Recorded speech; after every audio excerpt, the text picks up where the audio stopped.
अस्सलामुअलैकुम। मैं metropolitan foundation school से उर्दू की टीचर मिस अक्सा हूँ। उम्मीद करती हूँ कि आप सब खैरियत से होंगे और अपने घरों में अपने वालिदैन के साथ अच्छा टाइम गुजार रहे होंगे। लेक्चर शुरू करने से पहले मैं आपको कुछ ज़रूरी हिदायत दूँगी जिस पर अमल करना ज़रूरी है। नंबर 1, सबसे पहले कॉपी पर तारीख़ लिखें।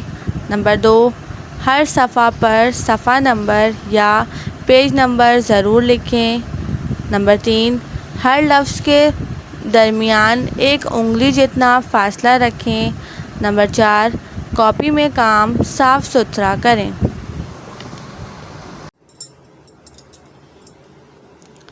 बिस्मिल्लाहिर्रहमानिर्रहीम।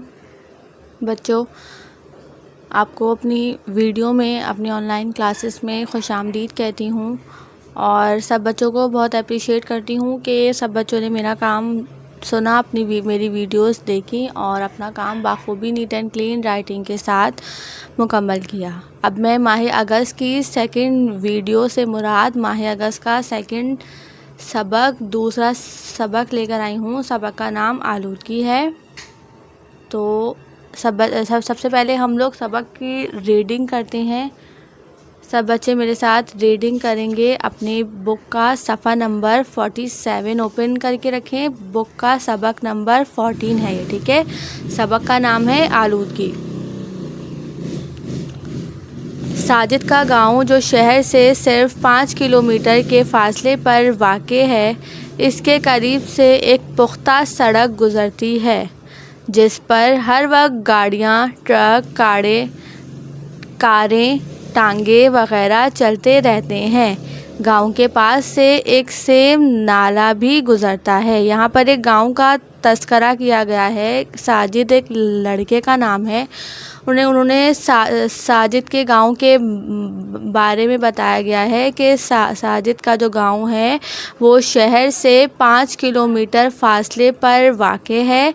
इसके करीब एक पुख्ता सड़क गुज़रती है। पुख्ता से मुराद एक पक्की सड़क। गांव में आप लोगों ने देखा होगा या सुना होगा कि गांव के अंदर रोड वगैरह नहीं होते या कोई भी पक्की सड़क किसे कहते हैं, रोड को बोलते हैं। तो कोई भी पक्की सड़क नहीं होती। वहाँ पर दूर ही दूर पर ज़मीन होती है, खेत होती है। इस तरीके से गांव की ज़मीन होती है। लेकिन तो उन्होंने क्या बताया कि एक साजिद के गांव के करीब एक पुख्ता सड़क गुज़रती है, एक पक्की सड़क गुज़रती है जिस पर हर वक्त गाड़ियाँ, ट्रक वग़ैरह चलते रहते हैं। गांव के पास एक सेम नाला भी गुज़रता है। फिर क्या कहा इन्होंने, चंद साल पहले गांव में जूते बनाने का एक कारखाना लग गया। साजिद के अब्बू और गांव के दूसरे लोग इस कारखाने में काम करने लगे। रफ्ता रफ्ता और बहुत से लोगों ने शहर और गांव के दरमियानी इलाके में लोहा पिघलाने, चमड़ा रंगने और कई दूसरी किस्म के कारखाने लगाए। इस तरह शहर और गांव आपस में मिल गए। ये कारखाने अपने जहरीले मादे और गंदा पानी सेम नाले में और खुली ज़मीन पर फेंकने लगे। क्या हुआ कि भाई गांव के अंदर फैक्ट्री वगैरह लगी जिसकी वजह से गांव के लोग, मतलब साजिद के अब्बू और गांव के बहुत से लोग उस फैक्ट्री के अंदर काम करना शुरू हो गए। उस फैक्ट्री के अंदर क्या काम होता था, उस लोहा पिघलाने का काम होता था और चमड़ा रंगने का काम होता था। अब क्या हुआ, जो एक फैक्ट्री मेड हुई थी उसको देखकर बहुत से लोगों ने अपनी कारखाने बनाने शुरू कर दिए और जो शहर और गांव के दरमियान जो 5 किलोमीटर का फासला था वो कम हो गया, बल्कि उस फासले के अंदर बहुत से कारखाने लग गए। और जो उस फैक्ट्रियों से निकलते जहरीले मादे किसे बोलते हैं, हम केमिकल्स को बोलते हैं। तो फैक्ट्रियों से जो जहरीला केमिकल निकलता था या गंदा पानी निकलता था उन फैक्ट्रियों का यूज़ करने के बाद, जो एक्स्ट्रा और गंदा पानी बाहर जो उनके पास होता था, तो वो क्या करते थे, या तो उन्हें नाले के अंदर फेंक देते थे या फिर ऐसे ही ज़मीन के ऊपर फेंक देते थे। फिर क्या हुआ, लोग खुश थे कि इन्हें आसानी से मुलाजमत मिल जाती है, लेकिन वो ये नहीं जानते थे कि कारखानों से निकलने वाले जहरीले मादे और गंदे पानी से इनकी सेहत और ज़मीन के लिए कितना नुकसानदेह है। एक दिन साजिद की बहन मदीहा पीने के लिए पानी भरकर लाई, जो इसने वो पिया तो इसने शिकायत की कि बर्तनों से बदबू आ रही है। फिर चंद दिन बाद पड़ोस के घर से भी इस तरह की शिकायत मिलने लगी और रफ्ता रफ्ता ये शिकायत बढ़ गई। क्या कहा इन्होंने भाई, लोग जो थे वो गांव के गरीब लोग थे जो सिर्फ खेती बाड़ी करते थे, उन्हें जो है वो फैक्ट्री के अंदर काम करने का मौका मिला था। तो गांव के जो लोग थे वो बहुत ज़्यादा खुश थे कि भाई हम लोग को जो है ना एक रोज़ी रोटी कमाने का एक उन्हें तरीका मिल गया था। तो बहुत से लोगों ने फैक्ट्री के अंदर काम करना शुरू किया और वो बहुत ज़्यादा खुश थे कि भाई हम यहाँ पे काम करते हैं और हमें इससे जो है वो पैसे मिलते हैं। फिर क्या हुआ, लेकिन उन्हें ये नहीं पता था कि जो जहरीले केमिकल्स या जो गंदा पानी वो लोग फेंकते हैं या फिर जो केमिकल हवा में उड़ता है, हमारी फ़िज़ा में उड़ता है और वो फ़िज़ा में उड़ने से जो हम उसे इनहेल करते हैं, मतलब जो सांस ले लेते हैं, वो हमारे लिए कितना नुकसानदेह है। एक दफ़ा क्या हुआ कि जो साजिद की छोटी बहन थी जिसका नाम मदीहा था, वो पीने के लिए पानी भरकर लाई और उसने पानी पिया तो उसने शिकायत करी कि बर्तनों में से स्मेल आ रही है, बदबू आ रही है। तो और चंद दिन बाद पड़ोस के घरों से भी इसी तरह की शिकायत आने लगी। जब फर्स्ट टाइम साजिद की बहन ने ये शिकायत करी तो उन्हें लगा कि शायद हो सकता है कि हमारे बर्तन में ही कोई ख़राबी हो, तो उन्होंने इस चीज़ को इग्नोर किया। लेकिन कुछ दिन बाद अड़ोस पड़ोस से भी इस तरह की शिकायत आने लग गई। फिर क्या हुआ, साजिद करीबी शहर के कॉलेज में साइंस की तालीम हासिल कर रहा था। इसके उस्ताद साहब ने क्लास में माहौल और ज़ेरे ज़मीन के गंदे और जहरीला होने के बारे में बताया था। इसके जहन में ख़याल उभरा कि कहीं गांव का पानी गंदा और जहरीला ना हो रहा हो। इसने एक साफ़ बोतल में पानी भरा और शहर में महकमा माहौल की लेबॉर्ट्री में ले गया। वहाँ पानी का मुआयना किया गया तो मालूम हुआ कि पानी में जहरीले मादे हैं जो सेहत के लिए नुकसानदेह हैं। अब क्या हुआ, साजिद जो था वो साइंस के कॉलेज में पढ़ता था, तो उसके उस्ताद ने उसे एक दफ़ा ज़मीन के बारे में या हमारे माहौल के बारे में थोड़ा सा पढ़ाया था। तो साजिद के ध्यान में वो बात थी, ठीक है। तो जब ये शिकायत वाला सीन हुआ, ये शिकायत वाली कहानी हुई कि सब ने बोला कि भाई हमारे बर्तनों में से या पानी के अंदर से स्मेल आ रही है, तो साजिद के दिमाग में ये बात आई कि ये लोग गंदा पानी फेंकते हैं या वो जो केमिकल्स हवा में जो है ना पहुंचता है हमारे लिए नुकसानदेह हो सकता है। तो साजिद ने क्या किया, एक साफ़ पानी की बोतल ली और उसके अंदर से पानी भरकर लेबॉर्ट्री में लेकर गया। लेबॉर्ट्री वो जगह होती है जहाँ पर हर चीज़ का टेस्ट किया जाता है, जस्ट लाइक पानी का या किसी भी चीज़ का, हमारा इंसान का ख़ुद का भी, जस्ट लाइक ब्लड टेस्ट हो गया या इस तरीके के जो भी टेस्ट वगैरह होते हैं, ये सब लेबॉर्ट्री में होते हैं। तो वो पानी लेबॉर्ट्री लेकर गया और उससे कहा कि ये पानी चेक करके दें। और जब वो पानी चेक किया तो मालूम हुआ कि जहरीले केमिकल की वजह से ये पानी हमारे लिए बहुत नुकसानदेह है। अब लास्ट पैराग्राफ में क्या लिखा हुआ है, साजिद के गांव की ज़मीन बंजर हो रही थी, जानवर भी कम हो गए थे और फ़िज़ा भी कारखानों के धुएं की वजह से ख़राब हो रही थी।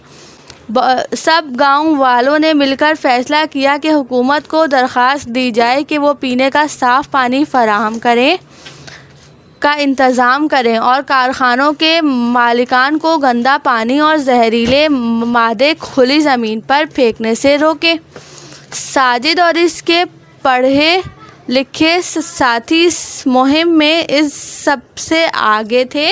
इनकी कोशिश से कुछ ही दिन में ये काम हो गया और गांव वालों को साफ़ पानी मिलने लगा। कारखानों के लिए एक नाला बना दिया गया जो जहरीले मादे गांव और शहर से दूर ले जाता था। क्या हुआ कि भाई साजिद और क्या हुआ कि गांव की ज़मीन बंजर से मुराद गांव की ज़मीन ख़राब हो रही थी। जब वो केमिकल्स ज़मीन के अंदर जाते थे तो उससे ज़मीन ख़राब होती थी। ज़मीन का ख़राब होने से मुराद उसके अंदर कोई फ्रूट, कोई वेजिटेबल जो किसान वहाँ पर खेती बाड़ी करते थे उनकी कोई भी चीज़ सही से ग्रो नहीं हो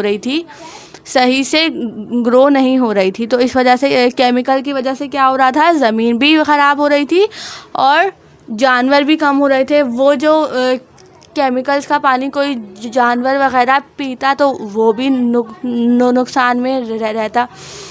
अब क्या हुआ, इन्होंने एक महकमा माहौल को दरख्वास्त लिखी और कहा कि आप फैक्ट्रियों को कहें कि अपना गंदा पानी ऐसे खुली ज़मीन पर ना फेंकें, बल्कि उनके लिए कुछ ऐसा इंतज़ाम किया जाए जो जहाँ पर वो अपना पानी फेंकें। तो फिर उन्होंने कुछ ही और जो साजिद के साथी थे वो भी इस काम में साजिद के साथ थे और उन्होंने जो है ना सब ने मिलकर इस मसले को हल किया और कारखानों के लिए एक नाला बनाया जहाँ पर वो अपने केमिकल्स और गंदा पानी फेंकते थे। ठीक है, ये आपका चैप्टर है। इसमें हमें बताया गया है कि हमें अपने माहौल को साफ़ सुथरा रखना चाहिए, अपने इर्द गिर्द की जगह को साफ़ सुथरा रखना चाहिए। अगर हमारा इर्द गिर्द का माहौल, हमारा माहौल साफ़ सुथरा होगा तो हम सब सेहतमंद होंगे और हमें कोई भी बीमारी नहीं होगी। ठीक है, अब यहाँ पर इस सबक में हमें कौन कौन से काम करने हैं वो मैं आपको बता देती हूँ। सबक माह अगस्त का सबक है। सबक का नाम आलूदगी है। इसके अंदर हम अल्फाज मायने करेंगे, सवाल जवाब करेंगे, खाली जगह पुर करेंगे, अल्फाज जुमले करेंगे। हम मायने अल्फाज के सामने सही का निशान लगाएं। जो अल्फाज हम मायने नहीं इनके सामने गलत का निशान लगाएं। एक ये वाला सवाल करेंगे और हम मायने अल्फाज को आपस में मिलाएं जैसे पहले को मिलाया गया है। ये एक सवाल हमें दिया गया है, ये मैं आपको पिक्चर में शो करूँगी जो आपने सॉल्व करना है। ठीक है, आंसर मैं वीडियो में ही बता दूँगी और साथ साथ आप लोग सॉल्व करेंगे। ये आपके सबक के अल्फाज मायने हैं। अल्फाज मायने में नंबर 1 है पुख्ता, पुख्ता से मुराद पक्का। नंबर 2 सेम, नाकाबिले इस्तेमाल पानी। नंबर 3 कारखाना, काम करने की जगह या फैक्ट्री। मादे, हर चीज़ की असल जिससे कोई शय बने। ज़ेरे ज़मीन, ज़मीन के अंदर। फिर आपको यहाँ पर सवाल जवाब दिए गए हैं। साजिद के गांव की ज़मीन बंजर कैसे हो गई? जवाब, साफ़ पानी ना होने और जहरीले मादे से साजिद के गांव की ज़मीन बंजर हो गई। नंबर 2 गांव का पानी ख़राब क्यों हो गया? जवाब, कारखानों से निकलने वाले जहरीले मादे और गंदे पानी से गांव का पानी ख़राब हो गया। सवाल नंबर 3 अपने माहौल को साफ़ सुथरा रखने के लिए आप क्या करेंगे? जवाब, अपने माहौल को साफ़ सुथरा रखने के लिए हम ज़्यादा से ज़्यादा पौधे दरख्त लगाएंगे ताकि माहौल आलूदगी से पाक रहे। उसके बाद आपको दिया गया है अल्फाज जुमले। पुख्ता, पुख्ता के मायने होते हैं पक्का। शहर के घर पुख्ता होते हैं। सेम, मेरे घर के पास सेम नाला है। कारखाना, मैंने रास्ते में कपड़े का कारखाना देखा। मादे, जहरीले मादे से इंसानी सेहत ख़राब होती है। ज़ेरे ज़मीन, सुरंग ज़ेरे ज़मीन बनाई जाती है। उसके बाद यहाँ पर आपको खाली जगह दी गई हैं। खाली जगह नंबर 1, साजिद का गांव शहर से डैश के फासले पर वाक़ है। शहर से कितने किलोमीटर के फासले पर है? 5 किलोमीटर के। तो आंसर आएगा यहाँ पर 5 किलोमीटर। गांव के पास एक डैश भी गुज़रता है। क्या गुज़रता है गांव के पास से? सेम नाला। साजिद शहर के कॉलेज में डैश की तालीम हासिल कर रहा था। साइंस। साजिद के गांव की ज़मीन डैश हो गई थी, बंजर। पानी का मुआयना शहर में डैश की लेबॉर्ट्री में किया गया, महकमा माहौल। उसके बाद यहाँ पर बुक के सफ़ा नंबर 50 के ऊपर लास्ट के 2 क्वेश्चन दिए गए हैं, सेकंड लास्ट और लास्ट वन। तो मैं सवाल पढ़ती हूँ, सब देख लें। हम मायने अल्फाज के सामने सही का निशान लगाएं और जो अल्फाज हम मायने नहीं हों इनके सामने गलत का निशान लगाएं। हम मायने अल्फाज से मुराद वो अल्फाज जिनको बज़ाहिर देखने में अल्फाज तो अलग हों लेकिन उसके मायने सेम हो। जस्ट लाइक एग्जाम्पल के तौर पे मैं आपको बताऊंगी, जैसे कुव्वत और ताकत दोनों अलग अलग अल्फाज हैं लेकिन इसके मायने सेम हैं, ठीक है। अब मैं यहाँ पर आपको बता रही हूँ कि किसके आगे सही और किसके आगे गलत का निशान लगाना है। सब बच्चे गौर से सुन लें। हरारत, गर्मी, इसके ब्रैकेट में सही का निशान आएगा। गंदुम, गेहूँ, सही है बिल्कुल। आरजू, आराम, गलत। तारीकी, रोशनी, गलत। हवस, होश, गलत। कुव्वत, ताकत, सही। हम्द, सना, सही। आफताब, सूरज, सही। मुसर्रत, मुरव्वत, गलत। उसके बाद आपको ये लास्ट क्वेश्चन दिया गया है, हम मायने अल्फाज को आपस में मिलाएं जैसे पहले को मिलाया गया है। हम मायने अल्फाज को मिलाना है, जैसे एग्जाम्पल के तौर पर गर्मी को मिलाया है हमने हरारत से, फ़लक को हमने मिलाया है आसमान से। फ़लक का मतलब भी आसमान होता है और आसमान का मतलब भी ऑब्वियसली आसमान ही होता है, ठीक है। जुल्म को मिलाएंगे हम सितम से, ज़ौक़ को मिलाएंगे हम शौक़ से, ज़ईफ़ को मिलाएंगे हम कमज़ोर से, बरस को मिलाएंगे हम साल से। यह आपका सबक था माह अगस्त का, दूसरा सबक था। सबक का नाम आलूदगी था। यह आपने अपनी कॉपी के अंदर मुकम्मल करना है। मेरी वीडियो देखने का शुक्रिया। अपने घरों में खुश रहिए। अल्लाह हाफ़िज़।